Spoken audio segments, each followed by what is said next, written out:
It's 2,500 years ago. You're in the middle of the Persian desert and it's 45 degrees Celsius. Your water bottle is basically tea at this point. There's no shade, no AC, obviously no ice cube trays. And yet, 40 feet away, some guy is casually chipping a block of solid ice out of a mud tower like it's absolutely nothing. Not stored ice, made ice. In the desert, with mud, straw, and what I can only assume was pure spite for the sun. And here's the part that's going to bother you for the rest of this video. They weren't hiding this ice from the heat. A big part of it was being created because of specific conditions at night, using a trick so simple that once you understand it, you're going to feel personally offended. Nobody ever taught you this in school. There's one specific detail about how this worked, something that only happens after dark, that most explanations completely skip over. We'll get there. But first, you need to understand exactly what these buildings were, because calling them ice houses barely covers it. The structure is called a Yakhchāl. It literally translates to ice pit. And if you've never heard of it, don't worry, most people haven't,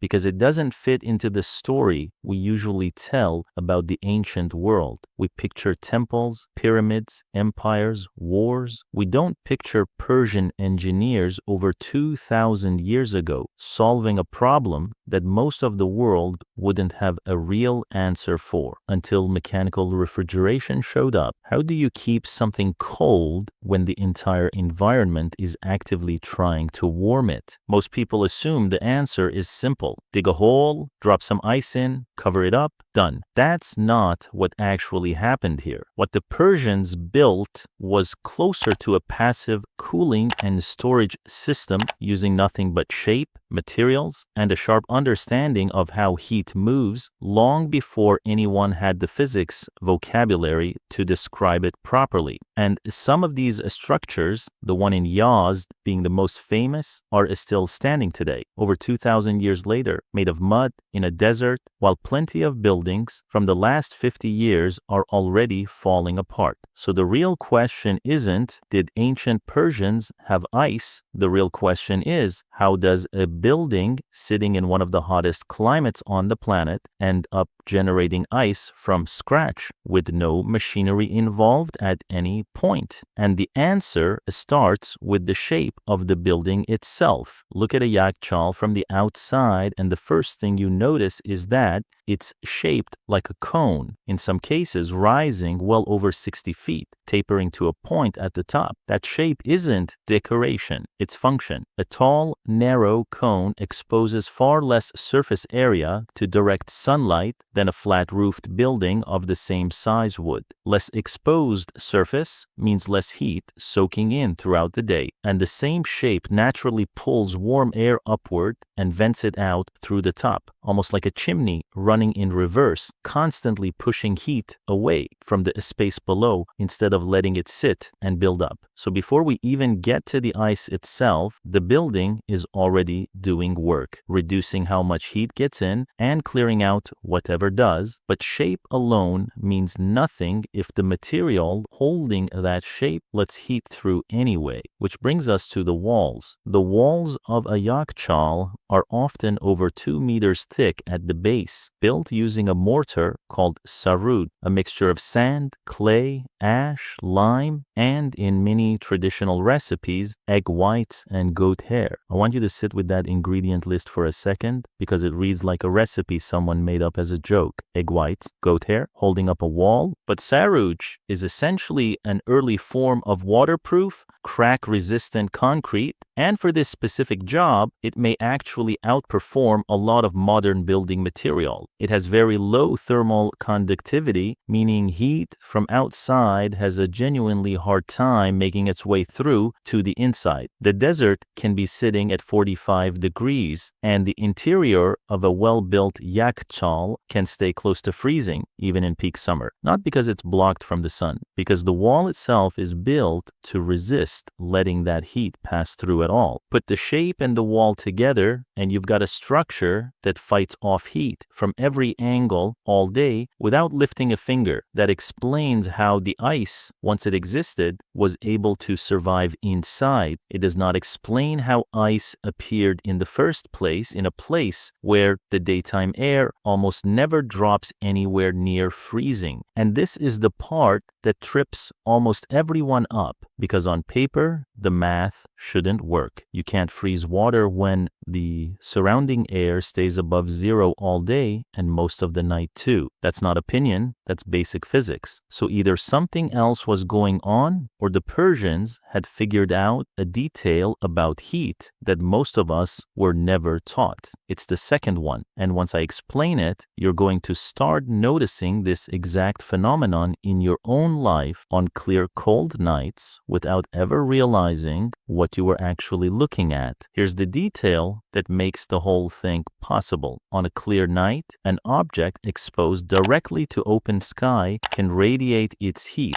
outward into space fast enough to end up colder than the air sitting right next to it. This is called radiative cooling, and it's a real measurable effect that has nothing to do with the air temperature itself. The night sky, especially on a clear, dry desert night, effectively acts like an enormous heat sink, pulling infrared heat upward off any exposed surface. Persian engineers exploited this, likely without any of the physics language we use today, by building shallow pools next to the Yakhchāl, sometimes just a few centimeters of water positioned in open ground, shielded from wind, but fully exposed to the sky above. Tall walls placed on the east and west sides blocked lingering daytime heat and kept early morning sunlight off the water for as long as possible. On a clear winter night, even with the surrounding air sitting a few degrees above freezing, that thin sheet of water could lose heat to the sky quickly enough to freeze solid by morning. That's the whole trick. The air wasn't below freezing. The water froze anyway because of what it was losing upward, not what it was losing to the air around it. This is the detail most explanations of Yakhchāls leave out entirely. A lot of people assume all the ice came from nearby mountains and was simply stored. Some certainly was, especially in regions closer to higher elevations, but in many parts of the Persian plateau, a real portion of it was being produced right there overnight, using nothing but shallow water, calm air, a clear sky, and a wall positioned in exactly the right spot. None of this works without a steady water supply, and the Persian desert isn't exactly overflowing with rivers. This is where the Qanat comes in, an underground channel sometimes stretching for kilometers, carrying water by gravity alone from an aquifer near distant mountains down into the valley below with no pumps of any kind. Digging these was a slow, dangerous work done by hand through rock in near total darkness, with vertical axis shafts sunk at intervals along the route. But the result was a dependable underground water source feeding directly into the pools beside the Yakhchāl night after night. Without the Qanat, there's no water reaching those shallow pools. Without water in the pools, there's nothing for the night sky to freeze. The Yakhchāl wasn't really a standalone building, it was the visible piece of a much larger underground water system, one most people walking past a Yakhchāl today have no idea is running beneath their feet. One more detail worth a quick mention: many traditional Persian structures, Yakhchāls included, used a badgir, a wind-catching tower that pulls in whatever breeze exists at height and funnels it downward while pushing warm air back out through a separate channel. No moving parts required. Inside the Yakhchāl, this simply helped stop warm, humid air from building up near the stored ice, so it didn't sit there quietly working against everything the walls and shape were already doing. A small piece of the puzzle, but not the star of the show. So all of this effort for what? Ice in the desert wasn't just a luxury flex for Persian royalty, although it certainly was that too. It had real, practical use.